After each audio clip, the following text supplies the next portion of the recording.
Olá, amigos do canal, saúde e paz desejamos. Hoje vamos contar a história de Morretes, uma cidade no Paraná, pequenininha, com aproximadamente 17 mil habitantes, com um nome interessante, Morretes. Por que Morretes? Porque em volta da cidade tem vários morros pequenos, que aí são chamados de Morretes.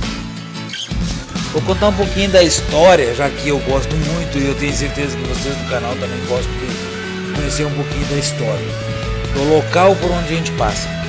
Até o século XVI, a região atual do município era território dos índios carijós, uma etnia indígena que ocupava a faixa litorânea brasileira desde a Cananéia até a Lagoa dos Patos, lá no Rio Grande do Sul. A partir de 1646, com a descoberta de jazidas de ouro, a região passou a ser ocupada por mineradores e aventureiros provenientes da cidade de São Paulo. Já em 1721 foi fundado oficialmente o povoado de Morretes. Foi o ouvidor Rafael Pires Pardinho quem determinou que a Câmara Municipal do Paranaguá autorizasse a medição e demarcação de 300 braças em quadra para a instalação do povoado de Morretes. Como não podia faltar uma igreja para começar uma cidade, vou contar essa história então. A partir do meados do século XVIII, os paranaguaras, capitão Antônio Rodrigues de Carvalho e sua mulher, Maria Gomes Setúbal, se estabeleceram em Morretes, onde logo construíram uma capela, dedicando-se a Nossa Senhora do Porto e o Menino Deus dos Três Morretes. Em 21 de julho de 1769, o padre Francisco de Meira Calaça abençoou a capela morretense. A partir desta época, o lugar teve grande crescimento com o setor comercial, tornando-se ponto de referência obrigatório aos viajantes da serra acima e rio abaixo. O progresso do povoado provocou certa rivalidade com Paranaguá, que chegou ao cúmulo de proibir os comerciantes de fazerem secas de lojas em Morretes. Por ordem do ouvidor da capitania, no ano de 1780, no ano seguinte, a proibição foi revogada por ordem de Dom Martim Lopes Saldanha, governador-general da capitania. Quando era capelão de Morretes, o padre Francisco Xavier dos Passos conseguiu, com a ajuda da comunidade, reformar a antiga capela. Nesse tempo, a vida social e cultural do lugar girava em torno das atividades da igreja. Foram beneméritos da capela da Nossa Senhora do Porto e Menino Deus dos Três Morretes em 1797 a 1809 o tenente João Ferreira de Oliveira, e de 1810 a 1814 o sargento-mor Antônio Ricardo dos Santos. 1º de março de 1841, através da Lei Provincial número 16, Morretes foi elevada à categoria de município, com o território desmembrado de Antonina. A instalação oficial se deu no dia 5 de julho de 1841. Já pela Lei Provincial número 188 de 24 de maio de 1869, Morretes foi elevada à categoria de cidade, com sua denominação alterada para Jundiaquara. Pela Lei Provincial número 277 de 7 de abril de 1870, voltou a denominar-se Morretes. No período de 1811 a 1832, o comércio sobrepujou todas as demais atividades de Morretes. E nem só o comércio, mas também a indústria, em particular a indústria de beneficiamento da erva mate, de quem foram pioneiras pessoas abastadas de Paranaguá, que instalaram em diversos pontos do município engenho de beneficiamento do mate, quase todos movidos à força hidráulica. Em 1823 foi construído um grande teatro de madeira e nele foram levadas à cena jovens morretenses peças teatrais de grande importância, inclusive uma comédia do famoso escritor da Grécia Antiga, Ésopo. Em 11 de outubro de 1843 foi criado um batalhão da Guarda Nacional e na Guerra do Paraguai em 1865, a cidade enviou uma companhia de 70 soldados. Já com a chegada dos trilhos de aço da estrada de ferro Paranaguá ao litoral, cujo tráfego iniciou em 1885, Morretes decaiu vertiginosamente. Seu comércio foi altamente prejudicado, parando os engenhos de erva mata e afetando toda a estrutura socioeconômica e cultural do município. A partir de então, operou-se uma reação, reconquistando o município aos poucos sua importância no contexto do estado do Paraná. A colônia agrícola Nova Itália, que era dividida em 12 núcleos coloniais, foi fundada em 28 de abril de 1878, em terreno doado pelo coronel Antônio Ricardo Santos. Nela foram estabelecidas 543 famílias, num total de 2.296 pessoas. Mais tarde, muitos colonos deixaram o lugar e se transferiram para outras colônias, motivado principalmente pela inadaptação ao clima de Morretes.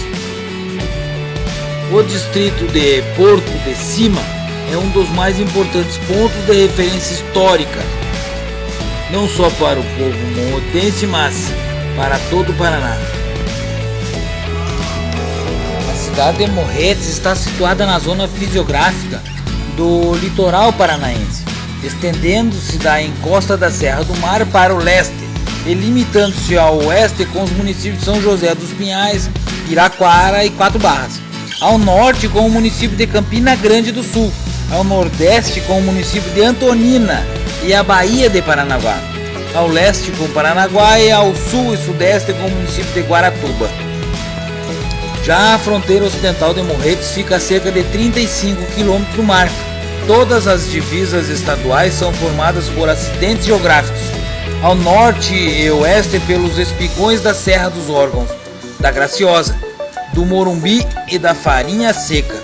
No sudeste pela Serra da Igreja, das Canavieiras e da Prata. No sudeste é o Rio Arraial, numa altitude de cerca de 800 metros, que forma o limite do município. Com Antonina e Paranaguá são as lagoas. Possui também uma das maiores elevações do Paraná, o Pico do Morumbi, que tem 1.539 metros de altitude. Morretes é uma cidade histórica e rica em arquitetura colonial, com casarões antigos preservados e que movimenta o turismo local, além de possuir restaurantes que oferecem o prato típico da região e que nós vamos falar logo, o barreado. Barreado, ou carne barreada, é um prato típico do litoral paranaense, sendo o mais tradicional do estado. Sua origem é açoriana e um ritual de 300 anos ainda seguido no preparo do prato. A origem é atribuída aos portugueses que vieram para o litoral do Paraná no século XVIII. Os registros antigos indicam a vila de Guaraqueçaba como a disseminadora da receita. O tempero do prato seguiu junto com outras manifestações culturais para o continente, entre elas o fandango, a dança do tamanco ou o som da rebeca. A simplicidade da preparação do prato garantiu que a receita fosse mantida com os mesmos ingredientes e características. Uma das suas características é que mesmo requentado mantém o seu sabor, uma vez que é feito dentro de uma panela de barro, um caldeirão de barro, com uma tampa também de barro, que é levado ao fogo sempre, para mantê-la sempre super quente, perto de aproximadamente 100 graus Celsius. Durante os dias de festa do fandango, o prato era reaquecido a cada refeição. O sabor não se perde, pois o caldo grosso que se forma é que mantém o sabor da carne que se desmancha devido ao grande calor gerado pelo caldeirão tampado,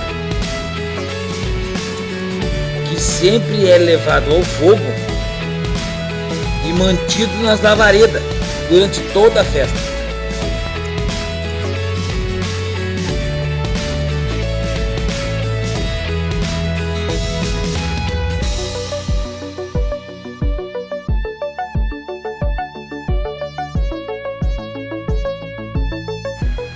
prato consiste em um ou mais tipos de carne bovina, de segunda e magra, como a paleta, a maminha e o patinho, temperado com cebola, alho, tocinho de porco, pimenta do reino, louro e cominho, e cozido tudo junto até desmanchar. O preparo é misturado à farinha de mandioca até receber a consistência que dá nome ao prato. É sempre servida com arroz e banana da terra fatiada. O modo de servir pode ser diferente de acordo com a região do Brasil, de Portugal ou da Espanha, bem como da Inglaterra, onde o prato também é apreciado. O segredo na preparação é o tempo de cozimento da panela de barro, cerca de 20 horas para ficar pronto, o suficiente para desfiar toda a carne e mantê-la no fogo sempre. Depois de cozida, as fibras da carne se soltam, resultando em um caldo grosso e saboroso e temperado a gosto regional. Para manter o sabor da carne é preciso vedar a panela com uma massa de farinha e água para manter o vapor dentro da panela, no caldeirão, né? A aguardente de banana pode ser servida como um aperitivo, sendo o vinho a bebida tradicional para acompanhamento do prato, bem como o suco de uva. É impressionante porque a gente está contando a história do barreado, como é feito e tudo mais. Lembrando que nesse vídeo nós experimentamos em Morretes. E na internet, no Wikipedia, da onde eu tiro a maior parte do conteúdo que eu expresso para vocês e que eu conto, ele fala que o barreado no Brasil ele é mais encontrado facilmente em Morretes. Mas você também pode comer o barreado em Antonina e em Paranaguá.